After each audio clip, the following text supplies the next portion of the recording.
We are now learning that Donald Trump's pick for defense secretary, Pete Hegseth, is learning a difficult political lesson.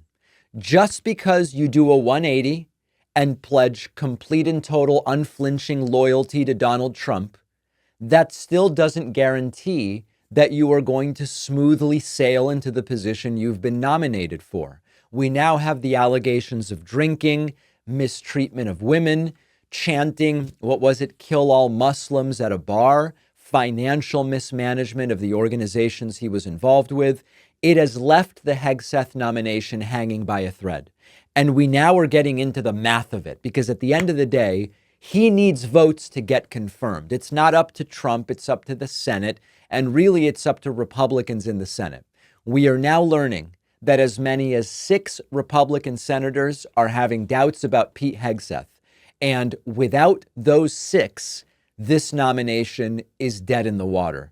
This is part of why Donald Trump is reportedly shopping around for different nominees. And we are now learning that Joni Ernst, a Republican senator, and others are saying, I'm not so sure about this Hegseth nomination. NBC News reports as many as 6 Senate Republicans, perhaps more, are currently not comfortable supporting Hegseth's bid to lead the Pentagon, as new revelations about his past continue to be made public. 3 Republican sources with direct knowledge have said.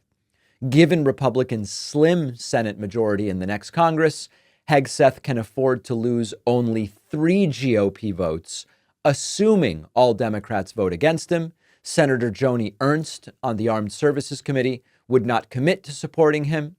And there are a number of other names here, Republicans who are saying, I'm not so sure about this. So the math is very simple. If true that 6 Republicans are not on the Hegseth train, it's over for them. They're just not going to have the numbers. What we are quickly learning, we saw this with the Gates nomination. We may see it with the Cash App Patel nomination. We seem to be seeing it with Hegseth.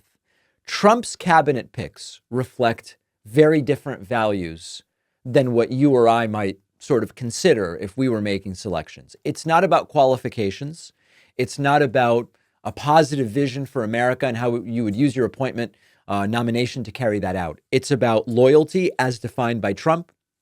It's about the willingness to weaponize whatever department or entity you will be in charge of. And it is about doing Trump's bidding, whether or not it is on this side of the law or that side of the law. And for Pete Hegseth, it's coming back to haunt him. His Fox News stint was part of how he got on Trump's radar. His recent pro-MAGA rhetoric is part of what endeared him to Donald Trump, even though years ago he said very negative things about Donald Trump. But when it comes to those who matter, in other words, the Republican senators, it does not seem to erase the very real questions about Hegseth's ability to lead the Pentagon. And of course, if you zoom out, it's laughable. Pete Hegseth leading the Pentagon, second in command of the U.S. military, behind the commander-in-chief himself. None of us would ever even fall for the mere possibility that that could make sense. But we are now starting to see the repercussions, which are that potentially 6 or even more Republican senators are saying, this is not going to be for me. If that's the case, he's not even going to get to a vote. He's not even going to get to confirmation hearings. This is the kind of nomination that sends the opposite message of what we really need about accountability and competence when we have sort of diminished confidence in the military in many ways. So will Pete Hegseth's nomination survive the week? I don't know. Will Cash App Patel's nomination survive the week? I don't know. What's your opinion? Will Pete fall? Will Cash fall? Both or neither? Those are sort of the options. Let me know, info@davidpakman.com. If I were a betting man, and you all know that I'm not, but if I were a betting man, my bet is at least one of these 2 nominations, Pete and Cash, at least one fails to actually get to a confirmation vote. So let's take a very quick break. Make sure you're subscribed to the YouTube channel. Make sure you've pre-ordered my forthcoming book, The Echo Machine, at davidpakman.com/echo. I finished up recording the audiobook last night. It's going to be very, very good. We'll take a break, and then we will talk about Pete Hegseth's mommy begging Donald Trump, please give my son the job, please. Not all men's underwear is the same. With traditional underwear, the sticking and the rubbing are something many of us know all too well.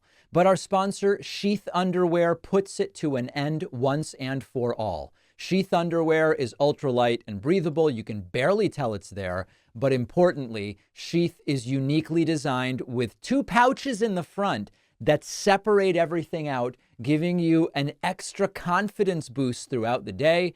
Air can flow in between, keeping things dry and comfortable all day. No more sweating and sticking. Sheath underwear is the type of thing that's hard to fully appreciate until you've tried it. Try a pair yourself and you'll finally understand the level of comfort and morale that you've been missing out on.